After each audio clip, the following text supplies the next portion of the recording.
Good morning to all of you. क्या हाल चाल हैं सभी के। स्टडी 91 के ऑनलाइन प्लेटफॉर्म पे मैं एस.एन. पांडे आप सभी का स्वागत करता हूँ। डाइजेस्टिव सिस्टम का एक पार्ट हो चुका है। ये पार्ट 2 इसमें पूरा नहीं हो पाया था। हम लोगों ने देखा हुआ था कि किस तरह से पाचन क्रिया स्टार्ट हुई थी और कहाँ से स्टार्ट हुई थी, मुख से स्टार्ट हुई थी, और किस तरह से जो है लार वगैरह के बारे में हमने बात की थी, कितनी लार बन रही है वगैरह वगैरह। ठीक है, तो आज हम देखेंगे कि और आगे का प्रोसेस क्या हो रहा है डाइजेस्टिव सिस्टम में। तो this is part 2 digestive system, पाचन तंत्र पार्ट 2 भाग 2। ठीक, हमने वहाँ क्या देखा था कि मुख से भोजन गया, भोजन में लार मिक्स हो रही है। लार के बारे में हमने काफ़ी कुछ बातें की थी, किस तरह से कुछ एंजाइम्स भी वहाँ पर भी हमने बात की थी। लार ग्रंथियों की एक दो बात की थी, म्यूसिन की बात की थी, लाइसोजाइम की बात की थी। ठीक है, तो वहाँ से उनका इम्पोर्टेंस क्या था वो भी मैंने आपको बताया था, और पीएच मान वगैरह की भी बात हमने करी हुई थी। ठीक है, कितनी लार दिन में बन रही थी ये भी हमने बात की हुई थी। अब ज़रा आगे आते हैं। ठीक है, अब ज़रा हम आगे आते हैं, एडजस्ट करने का कोशिश करते हैं कि क्या है चीज़ें किस तरह से हो रही हैं। मैंने थोड़ा सा बायोलॉजिकल साइकिल के बारे में भी बताया था आपको, मैं यहाँ पर अभी और बात करूँगा।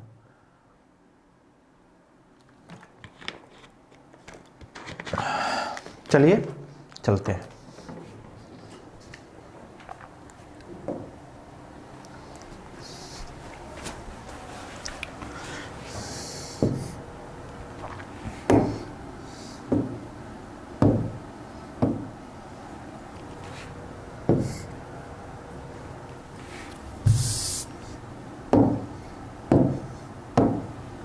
एकदम धैर्य बनाए रखिए।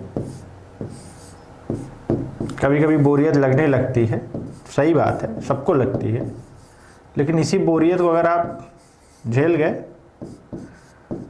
तो फिर काम हो जाएगा। डाइजेस्टिव सिस्टम, ठीक है, पाचन तंत्र। तो मैं यहाँ इसको ना लिखते हुए मैं यहाँ पे सीधे आता हूँ। ग्रसिका नेक्स्ट पार्ट है जो माउथ के बाद है, वह है ग्रसिका। ओइसोफैगस,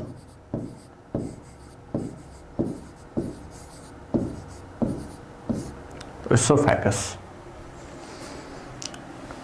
मुख से जब भोजन अब नीचे जाने की बात है, तो अमाशय पेट तक जो पाइप लेके जा रही है, भोजन को जो पेट तक पाइप लेके जा रही है उसको क्या बोल रहे हैं? ग्रसिका। उसको क्या बोला जा रहा है? ग्रसिका बोला जा रहा है। गले से पाइप जो भोजन कहाँ तक जा रहा है? अमाशय के एकदम टॉप तक जा रहा है। अगर मैं आपको ऐसे छोटा सा फिगर अगर मैं यहाँ बनाने का प्रयास करूँ,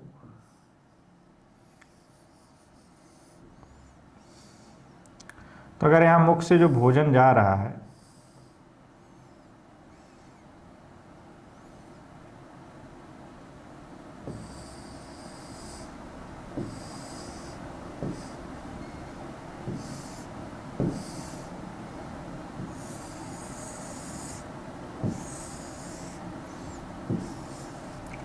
ये रहा अमाशय। तो ये जो पाइप है भोजन वाली,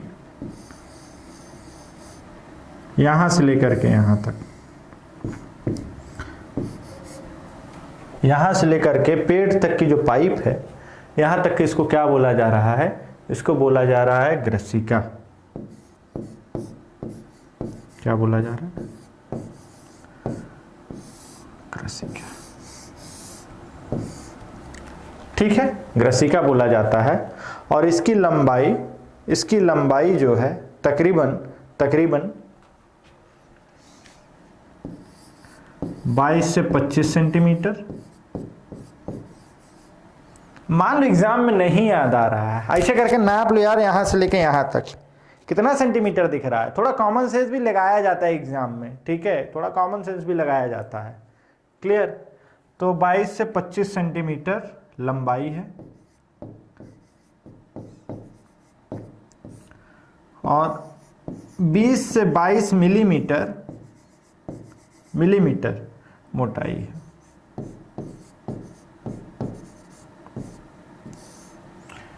ठीक है, क्या है, 22 से 25 सेंटीमीटर लंबाई और 20 से 22 मिलीमीटर मोटाई। क्लियर? किसकी बात हो रही है? ग्रसिका की बात हो रही है। किसकी बात हो रही है? ग्रसिका की बात हो रही है। ठीक है ना, ग्रसिका।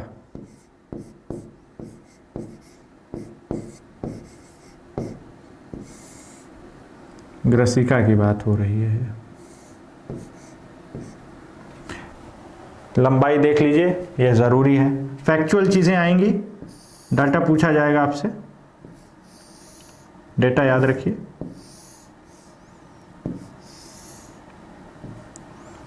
ठीक है, तो ये हुआ 22 से 25 सेंटीमीटर एंड 20 से 22 सेंटीमीटर। ठीक है, 20 से 22 सेंटीमीटर। चलिए आगे आते हैं ज़रा, आगे आते हैं ज़रा।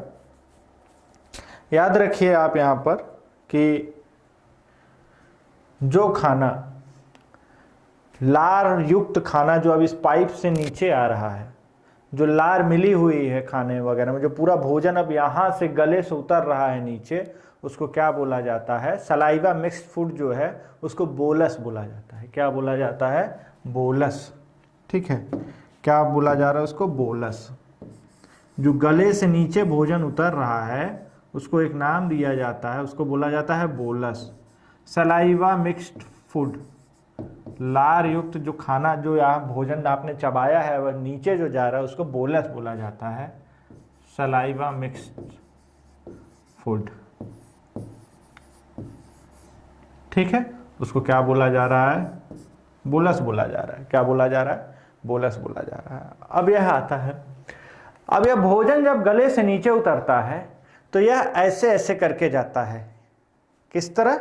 ऐसे जिग जैग मोशन करता हुआ, ऐसे ऐसे इस तरह से नीचे आता है। ठीक है, भोजन किस तरह से आ रहा है? ऐसे ऐसे करके नीचे आता है, जिसको कहते हैं क्रमाकुंचन विधि। ठीक है, क्रमाकुंचन विधि कहते हैं। तो भोजन जो आ रहा है, जो माउथ से स्टमक की ओर जा रहा है, पेट की ओर, आमाशय जिसको बोल देते हैं हिंदी में, आमाशय, पेट में जो जा रहा है वह किस विधि द्वारा जा रहा है? वह किस विधि द्वारा जा रहा है? क्रमाकुंचन विधि। कुंचन विधि।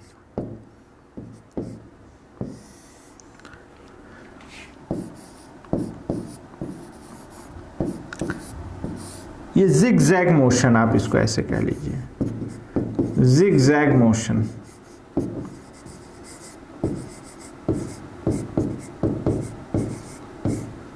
ठीक है ना, ऐसे ऐसे ऐसे ऐसे ऐसे ऐसे करके कहाँ तक आ रहा है?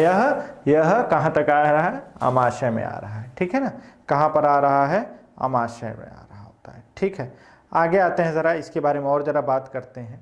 ठीक है, इस ग्रसिका पर कोई भी पाचन ग्रंथि नहीं पाई जाती है।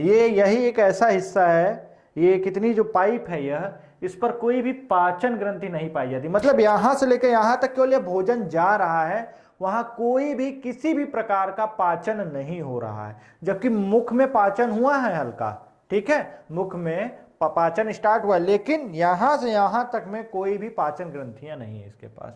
ठीक है, कोई भी no digestive glands, no digestive glands.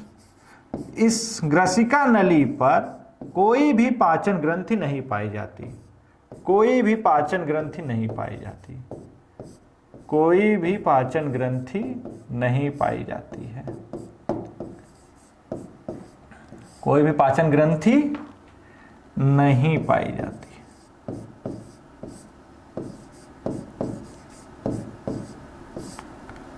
पाई जाती। क्लियर?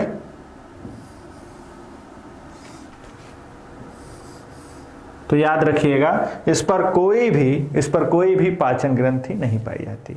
हाँ, इस पर छोटी छोटी श्लेष्मिक ग्रंथियां पाई जाती हैं। ठीक है ना, इस पर छोटी छोटी श्लेष्मिक ग्रंथियां पाई जाती हैं, जो कि क्या निकालती हैं? म्यूसिन निकालती, मैंने आपको बताया था। ठीक है, इस पर क्या हो रहा है, छोटी छोटी क्या पाई जा रही हैं, श्लेष्मिक ग्रंथियां पाई जा रही हैं, छोटी श्लेष्मिक ग्रंथियां पाई जाती हैं।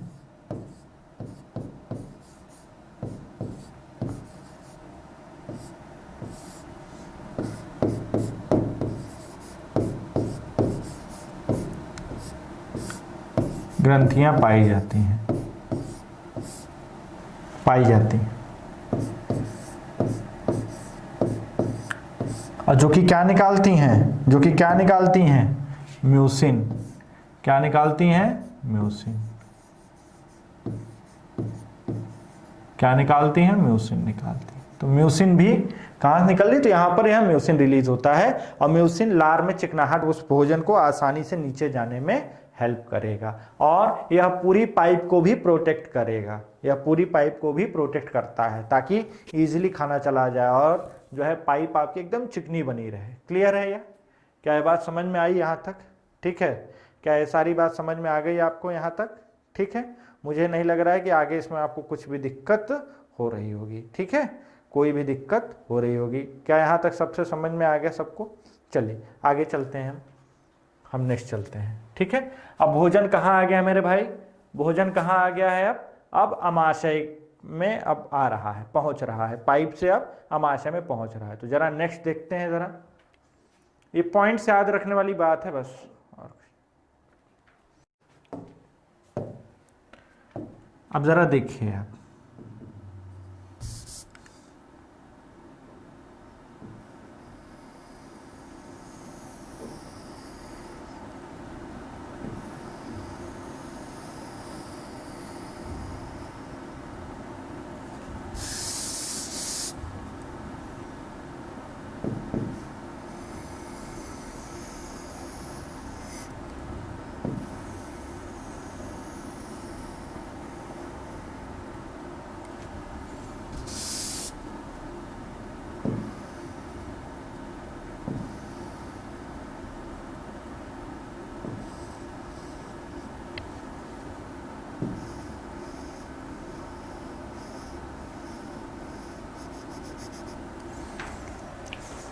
यह आमाशय है,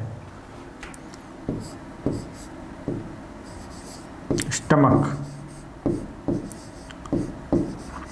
अब जो बोलस था, बोलस जो था वो आया हुआ है,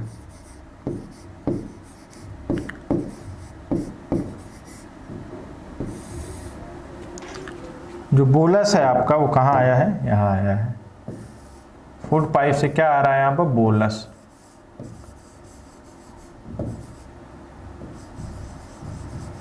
बोलस आया हुआ है। अब जरा इसके बारे में बहुत ध्यान से चीजों को समझिएगा। ठीक है, ये जो ऊपर वाला है, पहली बात तो यह जे शेप का होता है, जो आमाशय है आपका, मैं यहां लिख रहा हूं,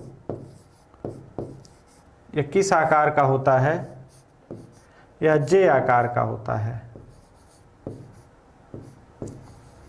आप ऐसे याद रखें, एग्जाम में एक बार पूछा गया है। ठीक है, जे आकार का होता है।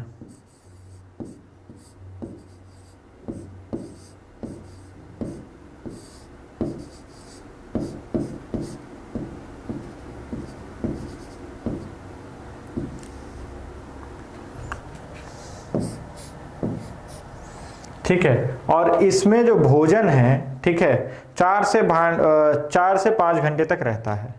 इसमें जो भोजन है वह 4 से 5 घंटे तक रहता है और पाचन होता है।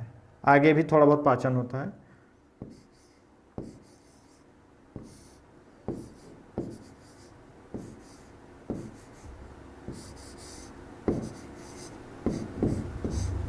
ठीक है, कितने घंटे तक रहता है, 4 से 5 घंटे तक रहता है। क्लियर, 4 से 5 घंटे तक रहता है। ये आपको मैंने यहाँ 2 इस तरह रिंग बनाई हुई है, आपको दिख रहा है, 2 रिंग्स आपको दिख रही होंगी, 2 रिंग्स दिख रही हैं। तो ये 2 रिंग्स में जो ऊपर वाली रिंग है, इसको क्या बोला जाता है, cardia. This is known as cardia. ये रिंग जो है इसको क्या बोला जाता है, कार्डिया। काम क्या है, कार्डिया का काम क्या है कि जो पेट में भोजन आ चुका है, यह एक तरीके की वॉल्व के तरीके काम करता है। जो आमाशय में भोजन आ चुका है, जो आमाशय में भोजन आ चुका है, यह इसको वापस नहीं जाने, पता चला आपने खाना खाया यह वापस ऊपर नहीं जाने देता। उल्टी अपवाद है, उल्टी एक अपवाद है, क्योंकि भाई आप उसमें पेट का प्रेशर वगैरह जो है इतना ज़्यादा बढ़ा देते हो कि यह वॉल्व जो है सही से काम नहीं करती और खाना भोजन बाहर आ जाता है। लेकिन अगर आप नॉर्मल खाना खा रहे हो तो आमाशय में गया, ऊपर आने की भी कोशिश करेगा तब भी नहीं आ पाएगा। क्यों? क्योंकि यह इसको रोकता है। कौन कौन रोकता है? कार्डिया।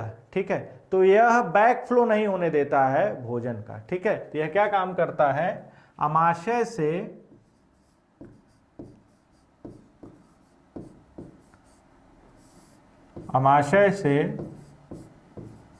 भोजन को ग्रसिका में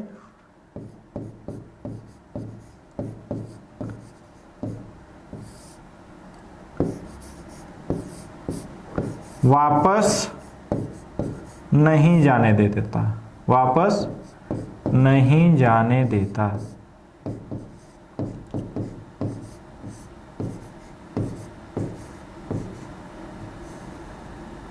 वापस जाने नहीं देता। ठीक है, वापस जाने नहीं देता है। ठीक है, बैक फ्लो कार्डिया नहीं करने देता, तो एक गेट है। उसी तरह एक आपको यहाँ पे रिंग दिख रही है, यहाँ पे एक रिंग दिख रही है, इसको बोला जाता है पाइलोरिक। ठीक है, पाइलोरिक।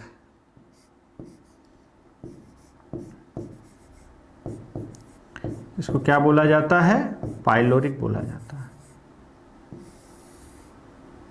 और यहाँ से आपकी क्या शुरू हो गई है? ये जो पाइप है, ये जहाँ से स्टार्ट हो रहा है, यह इसको एक नाम दिया जाता है स्टार्टिंग में। क्या नाम दिया जाता है? मैं आपको यहाँ बता रहा हूँ। इसको बोला जाता है ग्रहणी। ग्रहिणी, ड्यूडेनम।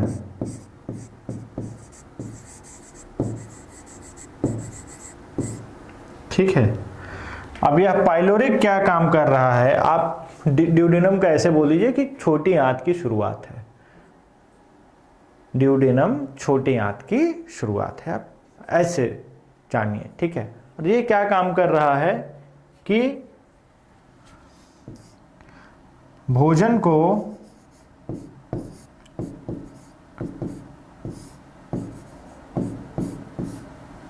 वापस आमाशय में जाने से रोकता है। क्या होता है कि भोजन मान लीजिए पचा, पूरी तरह से पेट में पाचन नहीं होता है, थोड़ा उसका पाचन क्रिया और आगे भी होती है। जो बचा हुआ भोजन है वह आगे जाता है छोटी आंत में, आगे के प्रोसेस के लिए, आगे के पाचन के लिए वह छोटी आंत में आगे जाता है। ठीक है, अब उसको वापस आने से रोकने के लिए पाइलोरिक काम करता है। तो भोजन को वापस आमाशय में आने से रोकता है।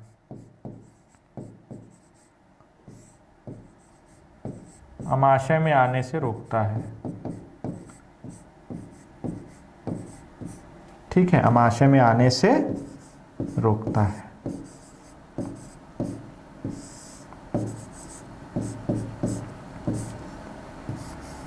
क्लियर? भोजन को वापस आमाशय में आने से रोक रहा है। कौन भैया? पाइलोरिक। कौन? पाइलोरिक। ठीक है, कौन? पाइलोरिक। आगे देखिए, कुछ पॉइंट्स और बताता हूं आपको। यहां पर आमाशय की दीवार पर, इसके वॉल पर, मतलब ये जो वॉल आपको दिख रही है, ये वाले हिस्से दिख रहे हैं ना आपको, ये सब, ये जब वॉल है ये, ठीक है, ये सब जो वॉल हैं किनारे किनारे, जो दीवार है आमाशय की दीवार पर,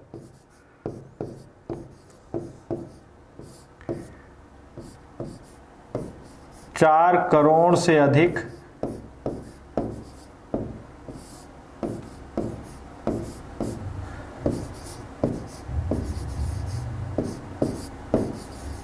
जठर ग्रंथियां पाई जाती हैं। जठर ग्रंथियां, जठर ग्रंथियों का मतलब है गैस्ट्रो ग्लैंड्स जो होती हैं, जो पाचन में मदद करती हैं। ठीक है, गैस्ट्रोइंटेस्टाइनल ग्लैंड्स जो हैं वह जो है कहाँ पर? 4 करोड़ से अधिक पाई जा रही हैं आमाशय की दीवार पर। ठीक है ना। पॉइंट्स को आप इनको नोट करते चलिए, आपके बहुत काम आने वाले हैं। मैं बहुत छोटा और एकदम कंसाइज और बढ़िया करके बता रहा हूँ ताकि आपको जो है दिक्कत ना आए, ठीक है, दिक्कत ना आए। चलिए आगे चलते हैं, आगे चलते हैं। यहाँ पर मेनली 2 कोशिकाएं पाई जाती हैं, ठीक है, याद रखिए। अमाशय में बेसिकली मैं यहाँ लिख रहा हूँ, अमाशय में बेसिकली 2 तरह की यहाँ कोशिकाएं पाई जा रही। एक का नाम है पेरिटियल, और भी है, ऐसा नहीं है, पेरिटियल कोशिका, पेरिटियल कोशिका,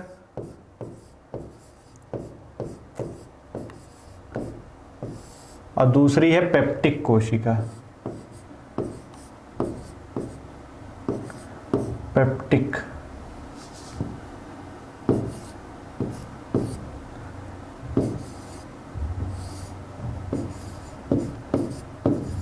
पेप्टिक कोशिका,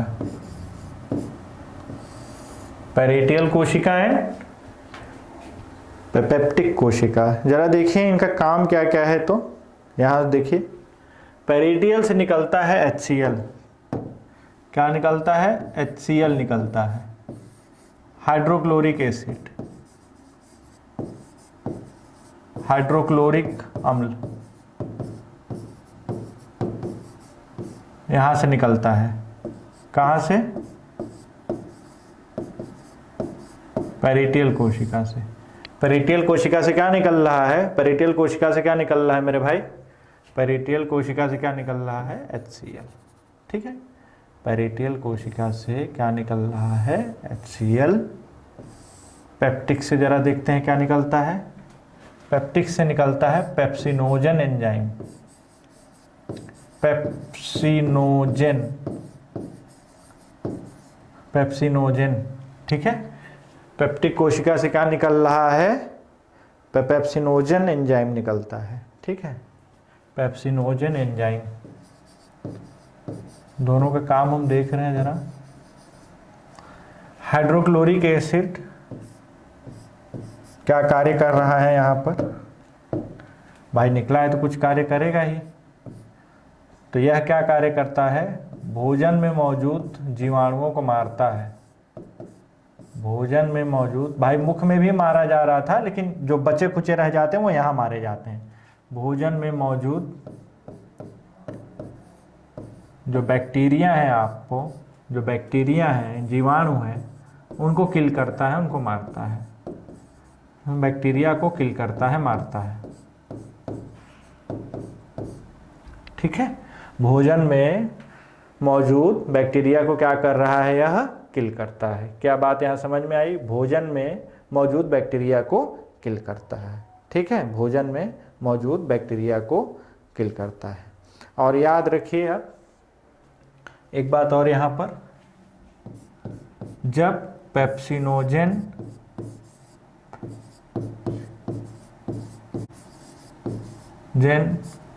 और HCl मिलते हैं कुछ हद तक, ये तो मार भी रहे हैं, दोनों अपना अपना काम यहाँ पे कर ही रहे हैं, और पेप्सिनोजन और HCl जब मिलता है तो क्या बनता है? पेप्सिन। क्या बनता है? पेप्सिन। क्लियर है? क्या बनता है? पेप्सिन। आपने नाम सुना होगा पेप्सिन एंजाइम, यहाँ पे आप ऐसे समझ लीजिए। तो इस चीज़ को याद रखिएगा, यहाँ जब यह दोनों मिलते हैं तो क्या निकलता है? Pepsin enzyme. तो अमाशय से क्या निकल रहा है? अमाशय से, अमाशय से पेप्सिन एंजाइम निकलता है, याद रखिएगा आप इसको। पेप्सिन, पेप्सिन एंजाइम कहाँ से निकलता है? एक बार सवाल पूछा गया था, अमाशय से। कहाँ से निकल रहा है? अमाशय से। और आपको यहाँ पर एक और बता दूँ, ट्रिप्सिन कहाँ से निकल रहा था? मैंने आपको बताया हुआ है। ट्रिप्सिन, ट्रिप्सिन कहाँ से निकलता है? ट्रिप्सिन कहाँ से निकलता है? अग्नाशय से निकलता है, पैंक्रियास से, ठीक है। इन दोनों को याद रखिएगा, पूछ लिया जाता है। अग्नाशय से, पैंक्रियास से निकलता है। कहाँ से निकलता है? पैंक्रियास से निकलता है।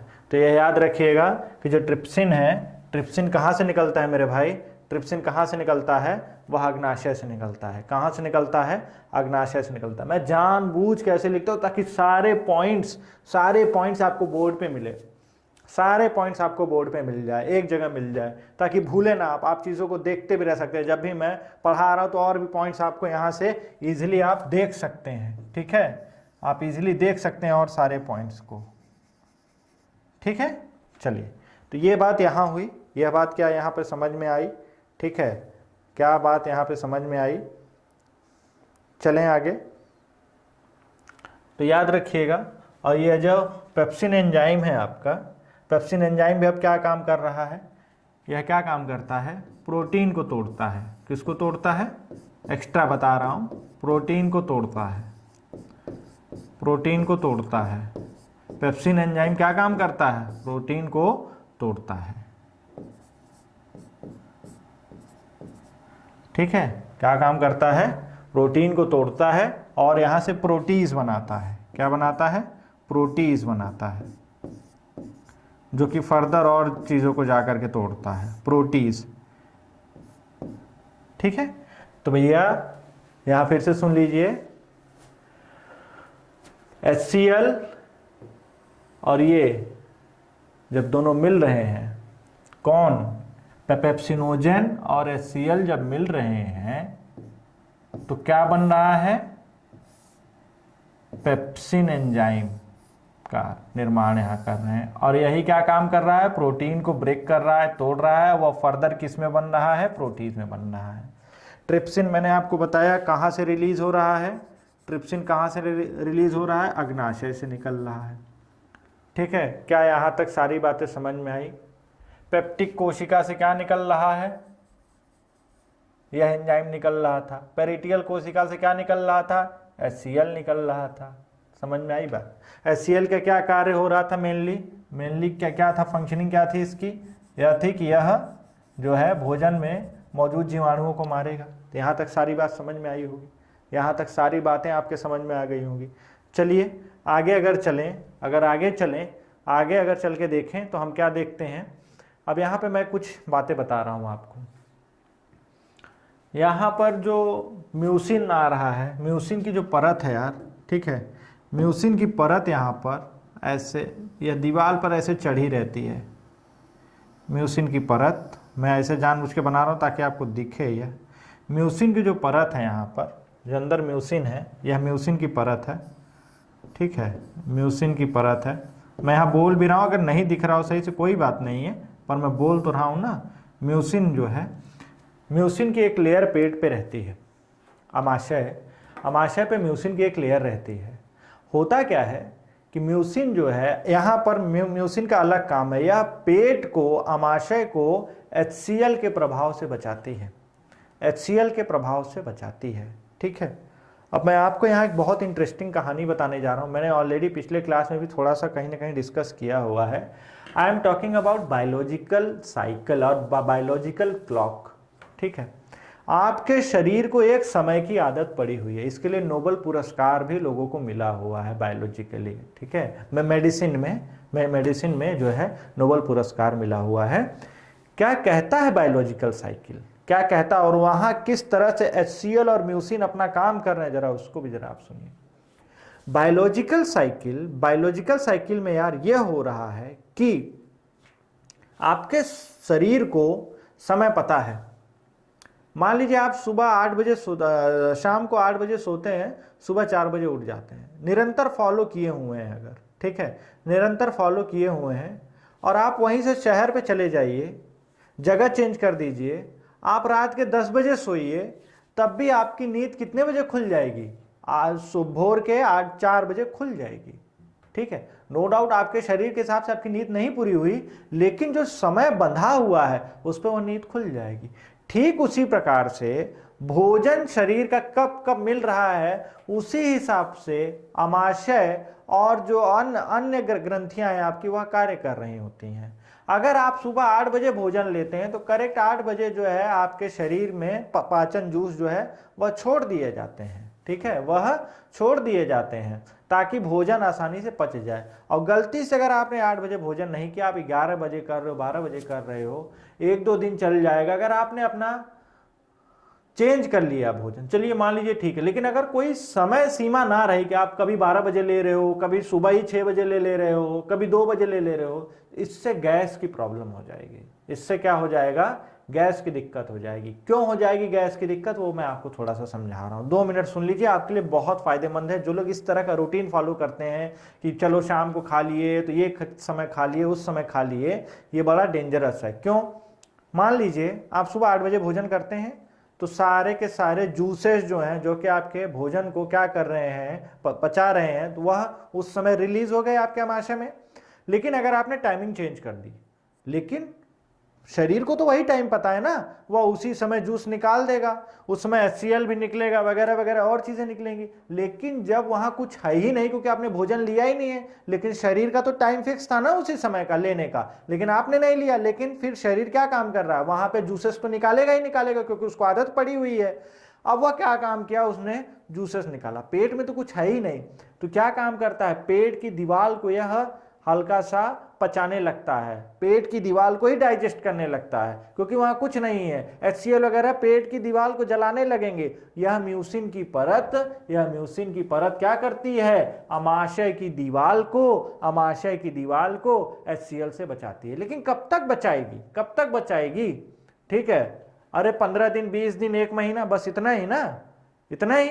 लेकिन जो है आगे चल करके यह दिक्कत करेगा, अब वो गैस बनेगी, ठीक है, क्योंकि एसिड ज्यादा हो गया है, पित्त बन गया, एसिडिटी हो गई है ना, एसिडिटी हो गई, तो वह ज्यादा नुकसानदेह है। तो इसी बायोलॉजिकल साइकिल के लिए कि शरीर किस समय अपने किस तरह से बिहेव कर रहा होता है, उसी के लिए नोबेल पुरस्कार मिला था। तो म्यूसिन आप समझ गए, आमाशय की दीवार को HCl से बचाती है यहां पर, ठीक है, HCl से बचाती है। लेकिन अगर आपने सुधारा नहीं इन चीजों को तो गैस के मरीज हो जाएंगे, क्योंकि गैस बनने लगती है, फिर HCl वहां रिएक्शन होती है और वहां क्या होगा, गैस बनेगी, ठीक है। चलिए, क्या यहां तक सारी बातें आप सभी को समझ में आई हैं यार, ठीक है, क्या सारी बातें समझ में आई हैं, कोई प्रॉब्लम, चलिए ठीक है।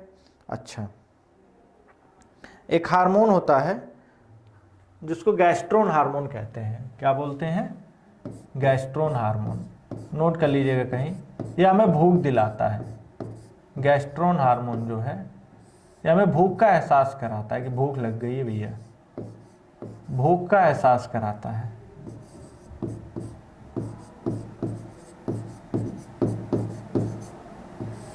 भूख का एहसास कौन कराता है, गैस्ट्रोन हार्मोन,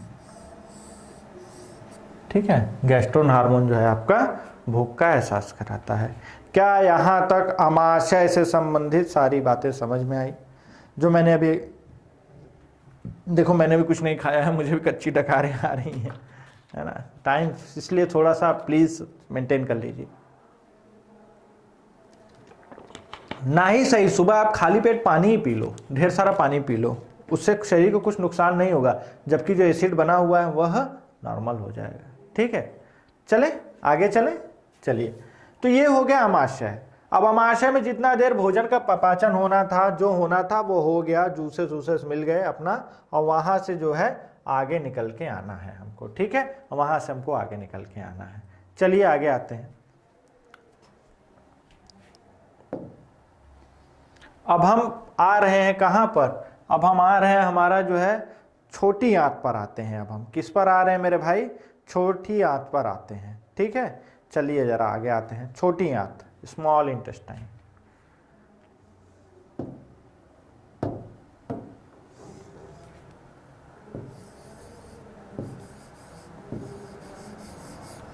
स्मॉल इंटेस्टाइन,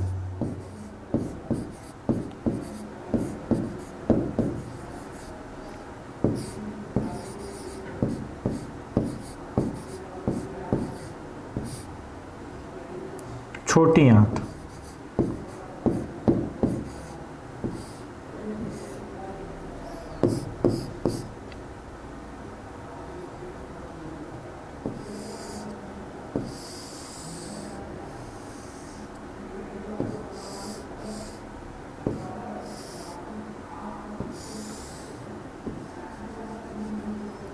ठीक है, स्मॉल इंटेस्टाइन। तो सबसे पहले ज़रा देख लेते हैं कि इसकी लंबाई क्या है वगैरह वगैरह, इसके बाद हम ज़रा बात करते हैं। ठीक है, जो इसकी लेंथ होती है यार, इसकी जो लेंथ होती है, लंबाई,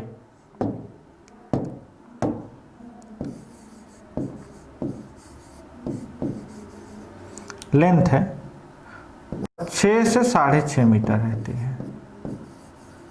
6 से 6.5 मीटर, थोड़ा बहुत माइनर वेरी कर सकता है, पर 6 से 7 लोग कभी कभी बोल देते हैं, पर जनरल अगर एक देखें वयस्क की, ठीक ठाक मनुष्य की, तो उसकी कितनी होती है, 6 से 6.5 मीटर की लंबाई होती है। मोटाई ज़रा देख लें, इसकी मोटाई थोड़ी कम रहती है, तकरीबन मोटाई अगर देखें, चौड़ाई जो है इसकी,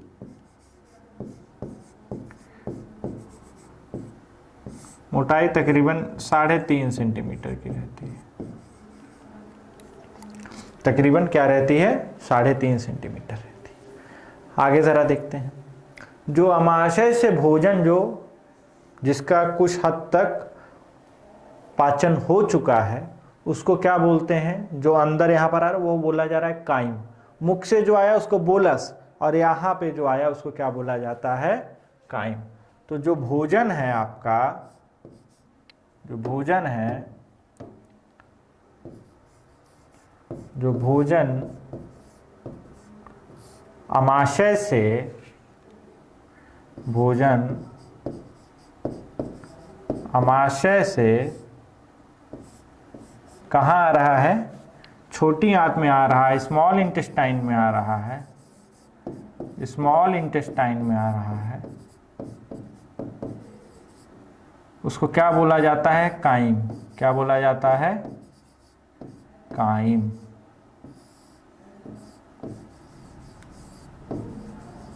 CHYME, काइम। क्या बोला जाता है, काइम बोला जाता है। ठीक है, क्या बोला जाता है, काइम बोला जाता है। जो अमाशय से भोजन का जो बचा हुआ हिस्सा है, जो कि आ करके छोटी आंत में पच रहा है, वह क्या है, वह क्या है आपका, क्या कहलाता है, काइम।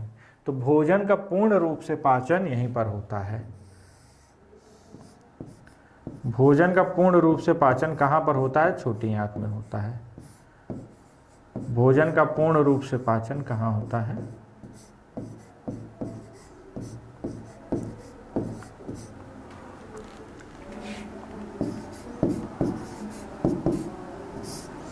भोजन का पूर्ण रूप से पाचन यही छोटी आंत में होता है, यहीं पर होता है।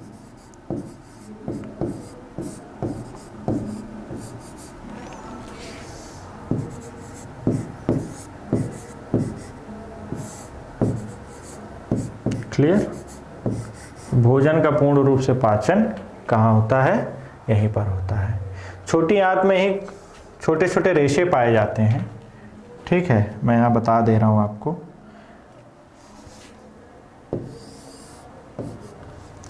जिनको विलाई कहते हैं। अगर यह इस तरह से छोटी आंत है, या अगर मैं इस तरह से थोड़ा एक सेक्शन बना रहा हूँ, यहीं पे रेशे नुमा आपके रेशे पाए जाते हैं इस तरह से।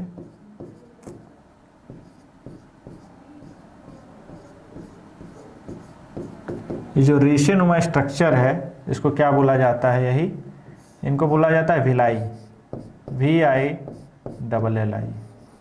जो रेशे नुमा स्ट्रक्चर है छोटी आंत में, छोटे छोटे रेशे निकले रहते हैं। जैसे जड़ आप किसी को उखाड़िए तो साइड साइड से रेशे नहीं निकले रहते हैं, उसी तरह से छोटी आंत में छोटे छोटे रेशे पाए जाते हैं, जिनको भिलाई बोला जाता है। क्या बोला जाता है, भिलाई। और यही क्या करते हैं, भिलाई जो है, भिलाई कहाँ पाए जा रहे हैं, स्मॉल इंटेस्टाइन की दीवार पर। जो छोटी आंत है,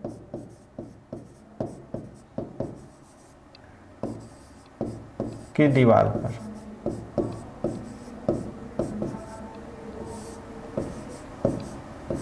की दीवार पर। और इनका कार्य क्या है, काइम से, जो कि भोजन आया हुआ है अमाशय से, काइम से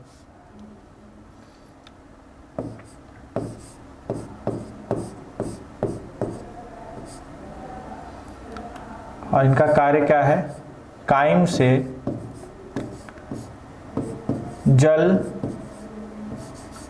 जल एवं पौष्टिक तत्वों को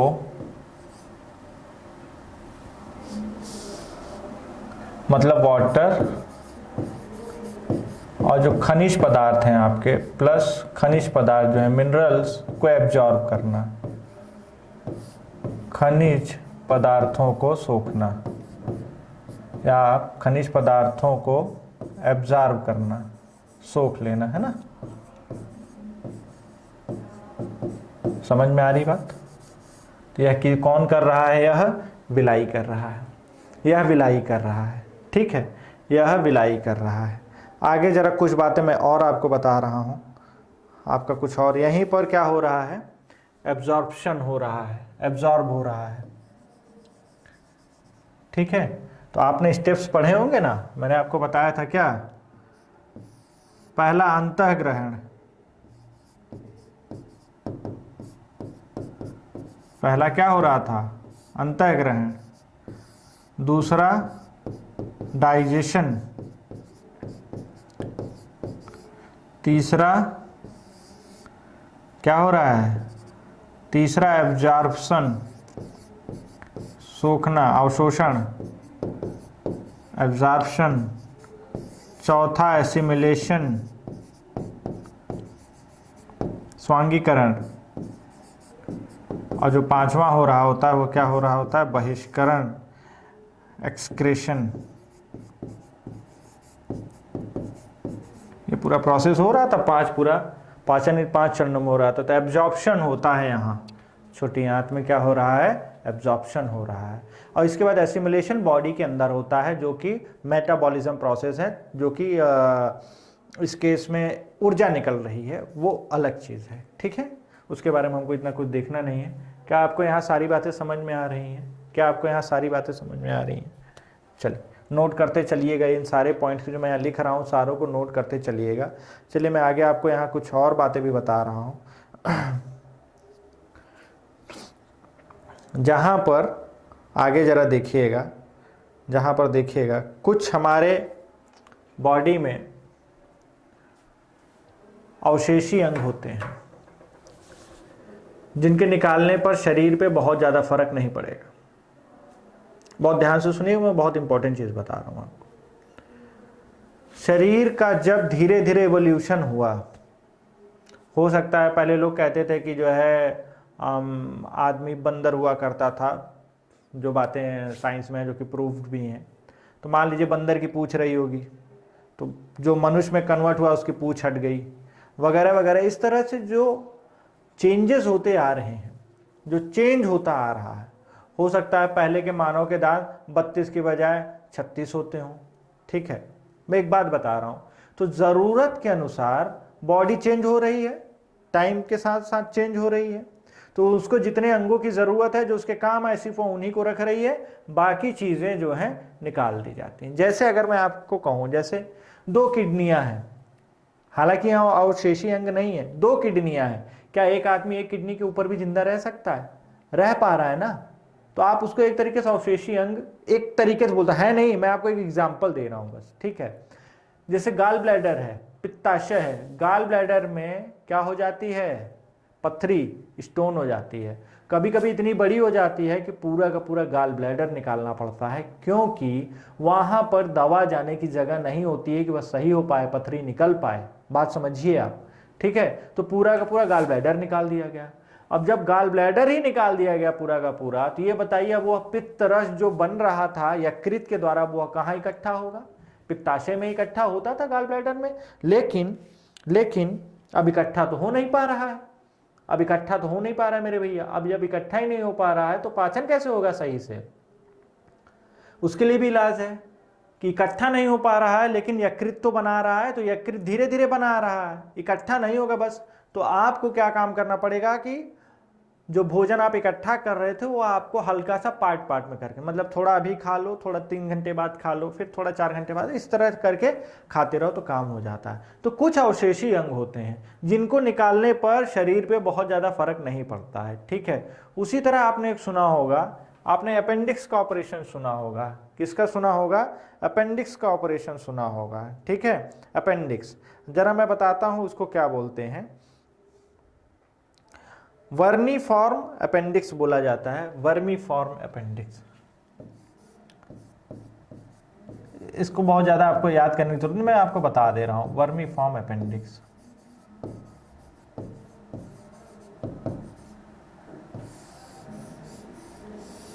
क्या होता है?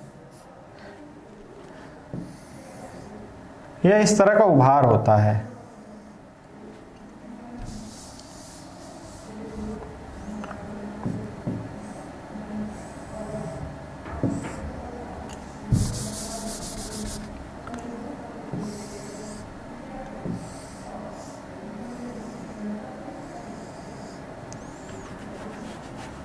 तो ये जो उभार है इसी को यह बोला जाता है। यह छोटी आंत आ रही होती है, स्मॉल इंटेस्टाइन है यह।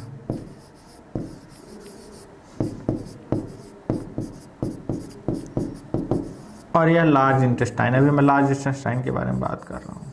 यह लार्ज इंटेस्टाइन। क्या होता है, भोजन आते आते आते आते जो है इसमें से तो जा रहा होता है, ठीक है, और यहीं पर हल्का हल्का इकट्ठा होने लगता है। क्या होने लगता है? इकट्ठा होने लगता है, हल्का हल्का इकट्ठा होने लगता है। ये उभार है, इसका कोई कार्य नहीं है, इसका कोई कार्य नहीं है शरीर पे। अब यार इकट्ठा होने लगता है जब इस जगह पे जब इकट्ठा होने लगा तो दर्द करने लगता है। अब इसको कट करके निकाल के इसको एक इस तरह से सीधा कर दिया जाता है, लो निकाल करके बराबर कर दिया, अब कोई दिक्कत नहीं। तो अपेंडिक्स का ऑपरेशन इसी को बोला जाता है। बात समझ रहे मैं क्या कह रहा हूँ? अपेंडिक्स का ऑपरेशन इसी चीज़ को बोला जाता है। छोटे छोटे कण वहाँ फंसते रहते हैं, भोजन वाले जो हैं, और कुछ समय में जो है वह दिक्कत करने लगता है, तो इसलिए उसको अपेंडिक्स का ऑपरेशन। तो जनरली लोगों का जो खाने पीने के उस तरह के शौकीन रहते हैं उनको कराना पड़ जाता है, लेकिन ऐसा भी नहीं है कि सभी को कराना पड़े, ठीक है, पर जनरली लोग कराते हैं। इसका दर्द होने लगता है, वो नॉर्मल बात है, वो उसके लिए कोई परेशान होने की जरूरत नहीं, वहाँ से यहाँ निकाल दिया जाता है, ठीक है, यह कट करके निकाल दिया जाता है, इससे कोई प्रॉब्लम नहीं है। तो इनको अवशेषी अंग बोला जाता है, ठीक है ना। क्या बोला जाता है? इस तरह के अंगों को अवशेषी अंग बोला जाता है। वेस्टिजियल ऑर्गन्स, अगर मैं ऐसे कहूँ, वेस्टिजियल ऑर्गन्स,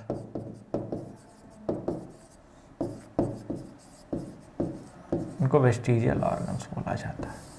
अवशेषी अंग, अवशेषी अंग। बात समझ में आई आप सभी को?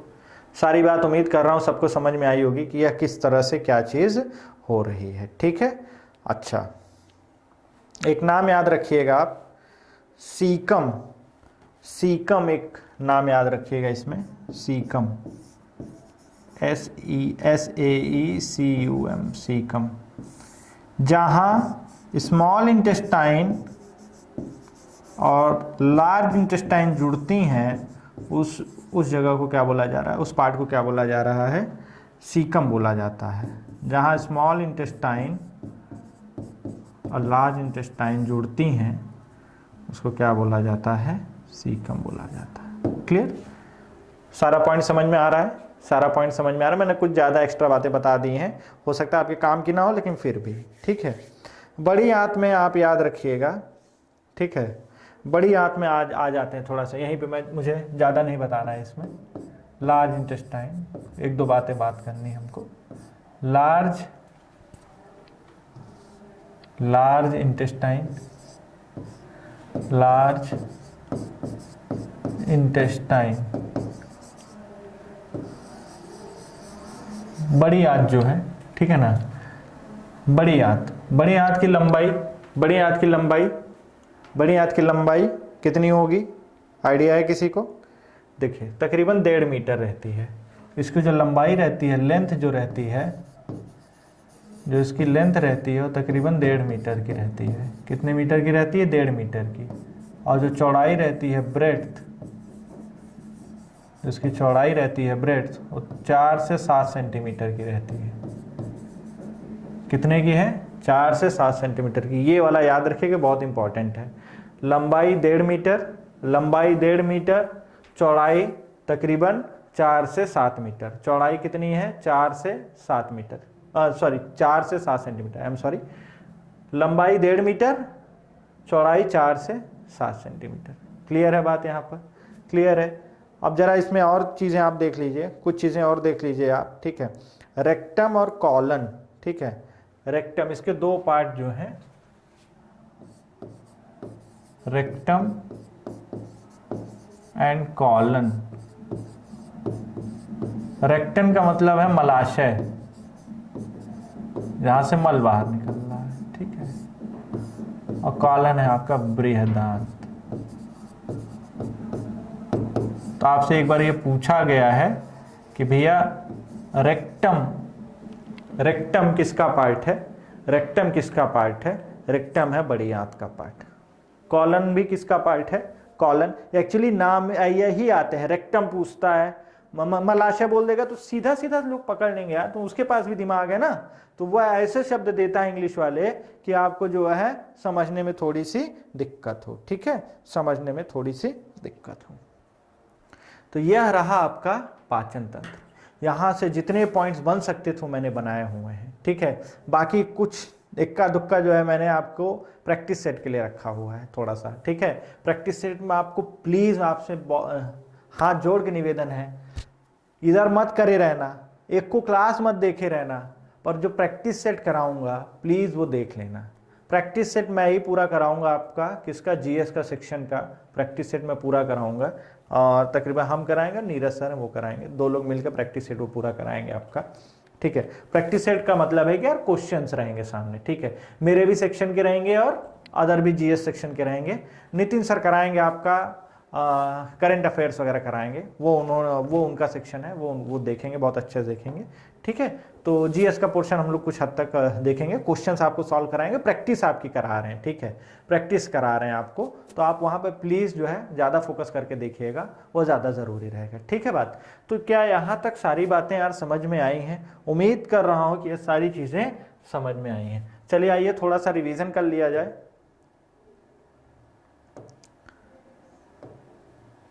पाचन तंत्र स्टार्ट हुआ, ग्रसिका आपने देख लिया, ओसोफेगस, ओसोफेगस तकरीबन लंबाई इसकी कितनी है? 22 से 25 सेंटीमीटर। जल्दी जल्दी रिवीजन कर रहे हैं, थोड़ा देख लीजिए। 22 से 25 सेंटीमीटर लंबाई, 20 से 22 मिलीमीटर मोटाई, ठीक है। ग्रसिका, इसको क्या बोला जा रहा है? ग्रसिका। और इसमें इसके दीवार पर कोई भी पाचन ग्रंथि नहीं पाई जाती है, कोई भी पाचन ग्रंथि नहीं पाई जाती है। नो डाइजेस्टिव ग्लैंड्स, ठीक है, no digestive glands is found on wall of oesophagus. Mouth से जो भोजन चला आमाशय के लिए क्रमाकुंचन विधि से चलता है, और उस भोजन को क्या बोला जाता है? बोलस बोला जाता है। जो मुख से आ रहा है आमाशय तक भोजन, उसको क्या बोला जा रहा है? बोलस बोला जा रहा है। और जिग-जैग मोशन क्रमाकुंचन विधि द्वारा जो है यह नीचे आ रहा होता है, ठीक है। चलिए आगे आइए जरा। आमाशय में आपको मैंने बहुत ढेर सारे पॉइंट्स बताए हैं, तो प्लीज़ आप इसको तो ज़रूर याद रखना, ठीक है। आमाशय पे दो तरह की कोशिकाएं पाई जा रही हैं, कौन सी है? ये और ये, पेरिटियल एंड पेप्टिक कोशिका, इससे निकल रहा है पेप्सिनोजन एंजाइम, इससे निकल रहा है HCl, इससे क्या निकल रहा है मेरे भैया? HCl। HCl का मेन काम क्या हो रहा है? भोजन में मौजूद बैक्टीरिया को मारना, बैक्टीरिया को किल करना, ठीक है, बैक्टीरिया को किल करना, यह इसका मेजर काम है, ठीक है। इसके बाद इसके दीवार पर तकरीबन 4 करोड़ जठर ग्रंथियाँ पाई जाती हैं। यह जे आकार का होता है। 4 से 5 घंटे तक भोजन जो है इसमें रहता है, 4 से 5 घंटे तक भोजन जो है इसमें रहता है, ठीक है। पेप्सिन एंजाइम अगर आपसे पूछ ले कहाँ से निकलता है, तो आपको पता होना चाहिए कहाँ से निकल रहा है, वह अमाशय से निकलता है। और ट्रिप्सिन कहाँ से निकल रहा है वो मैंने आपको बताया, अग्नाशय से निकलता है, जिसको पैंक्रियाज है। अमाशय मतलब पेट, अग्नाशय मतलब पैंक्रियाज। ग्रहणी बोलते हैं ड्यूडेनम, जो यहाँ से हल्की पाइप निकली है।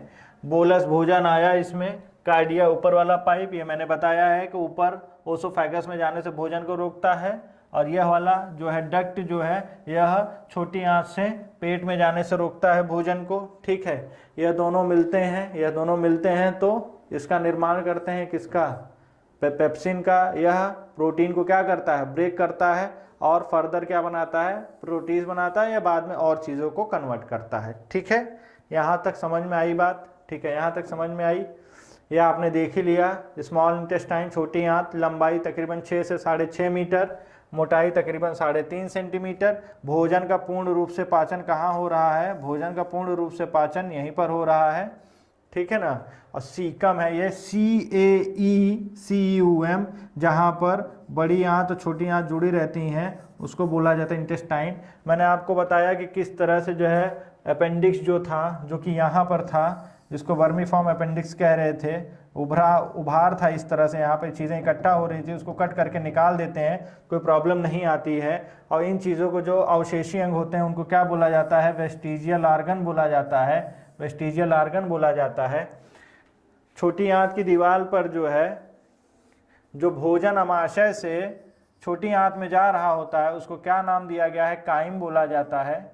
और इसी छोटी आंत पे छोटे छोटे रेशे पाए जाते हैं जो कि उस काइम से जो भोजन आया हुआ है वहाँ से जल और खनिज पदार्थों को एब्जॉर्ब कर लेते हैं, अवशोषित कर लेते हैं, ठीक है, अवशोषित कर लेते हैं।